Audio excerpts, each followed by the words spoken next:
Shabbat Shalom again. Shabbat Shalom.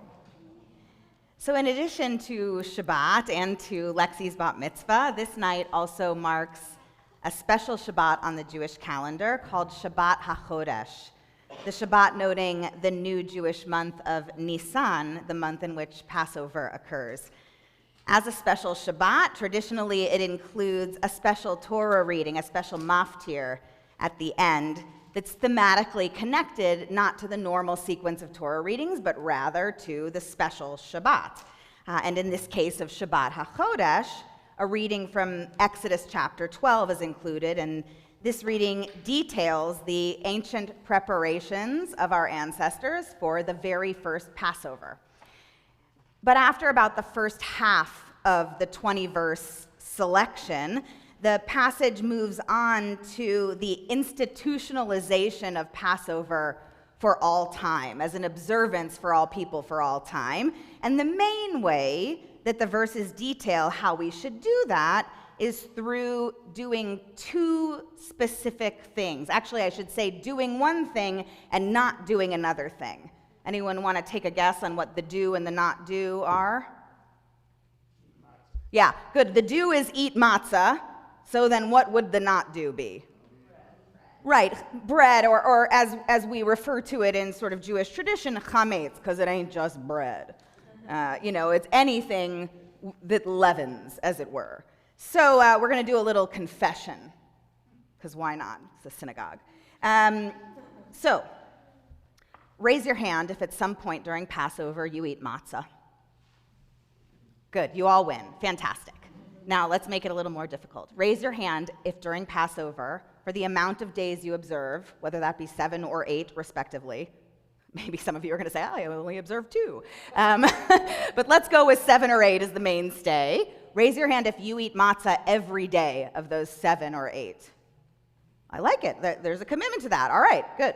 That's great. No condemnation or judgment in any of these confessions, just so you know. We're keeping it in here. The streaming camera isn't going to any of you guys. It's just coming up here. Now, let's get a little harder. How many of you don't eat chametz during Passover? At all? Not even a little? The whole shebang. All right. So as some of you may know, I grew up in a pretty observant Jewish home, and I could go into, my family really did the preparation rituals of Passover intensively. And I have any number of memories of turning our kitchen over on an annual basis, which involved burying our plates and dishes for 40 days.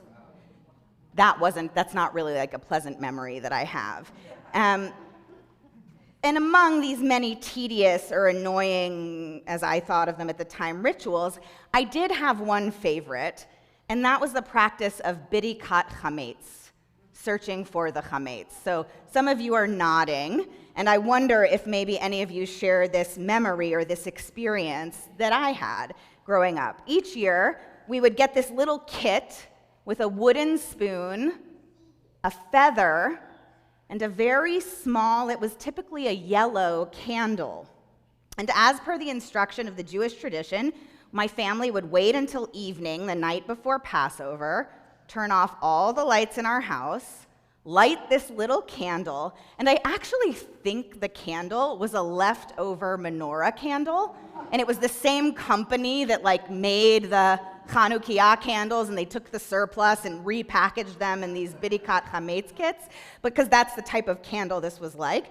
And we would open the doors to our pantry, and we would go under the kitchen cabinets, look in any little crevices of the areas where we would eat, illuminate it with this candle to try to see if there were crumbs there, and then we would take the feather, scoop the crumbs into the spoon, and the spoon was wooden because then you would take the spoon and the crumbs and the candle, take it outside, and burn it all.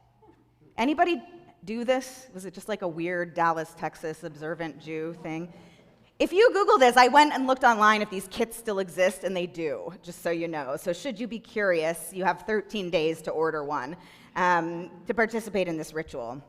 What's interesting about it is later, as I got a little older, I learned that my Christian friends had a much more enjoyable search and destroy ritual around the same time called an Easter egg hunt. But I never really connected one to the other and just thought of this funny ritual that we did and looked forward to it really every year as this odd, fun thing. And in our house, of course, though, the major task was ensuring that all the chametz, the leavened stuff, the bread, the cereal, the pasta, what have you, was gone before the first Seder began. And this part of the process was the last step and the most enjoyable for me.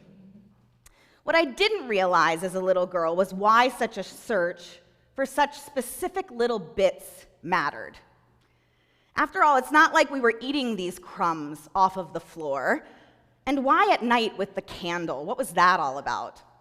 Ultimately, wasn't it the eating of the matzah that was more important for Passover anyway? So what's important about getting rid of chametz? Let's start by thinking about what chametz represents in the Passover narrative. Because chametz causes bread to puff up or swell, but not with anything more than hot air, in the larger Passover frame, rejecting chametz represents the rejection of an overinflated, oppressive civilization. Read Egyptian oppressive society, a la the Passover story. Freedom, true freedom in the fullest Jewish sense, involves the rejection of what our Torah calls the flesh pots of Egypt.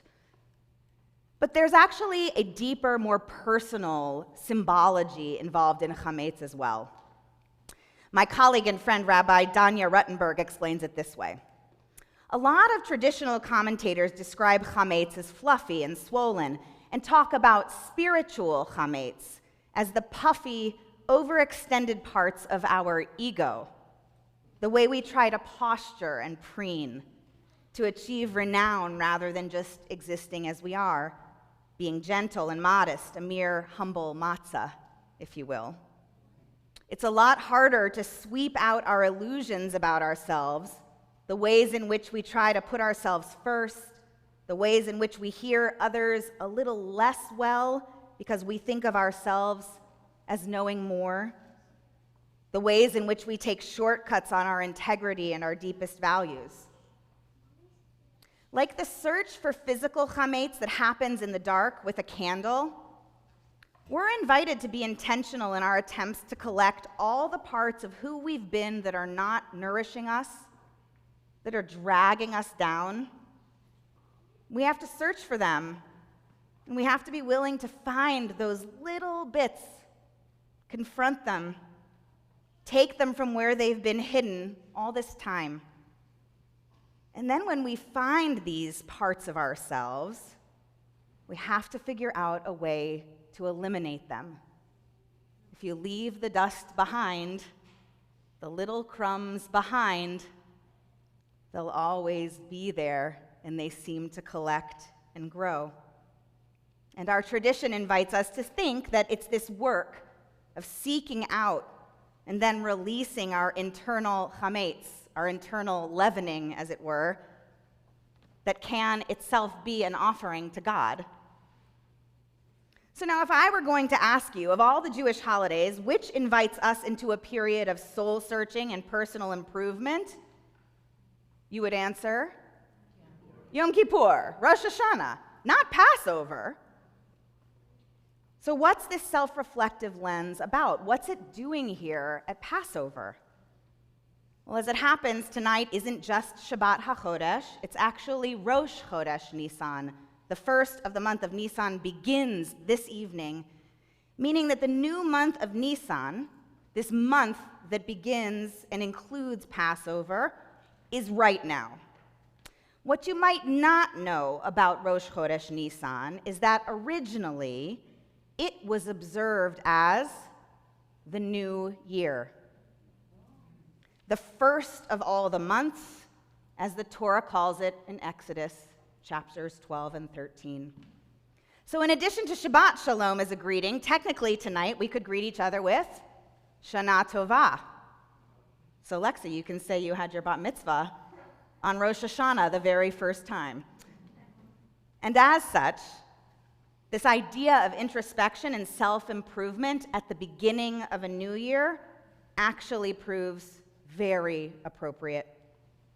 Of course, today we don't observe Nisan as our primary Jewish New Year, but still we might consider the fact that Nisan falls exactly at the halfway marker of the Jewish calendar, at a point when likely whatever commitments we initially made from our work of the high holy days has probably started to wane a bit.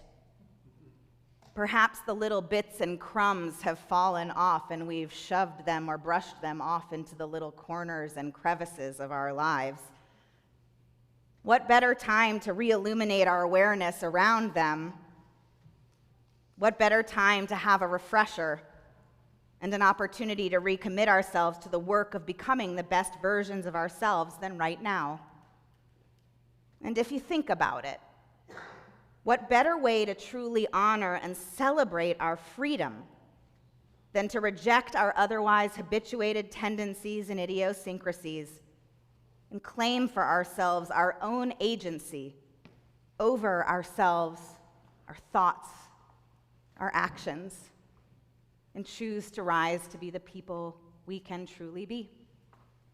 Shabbat Shalom.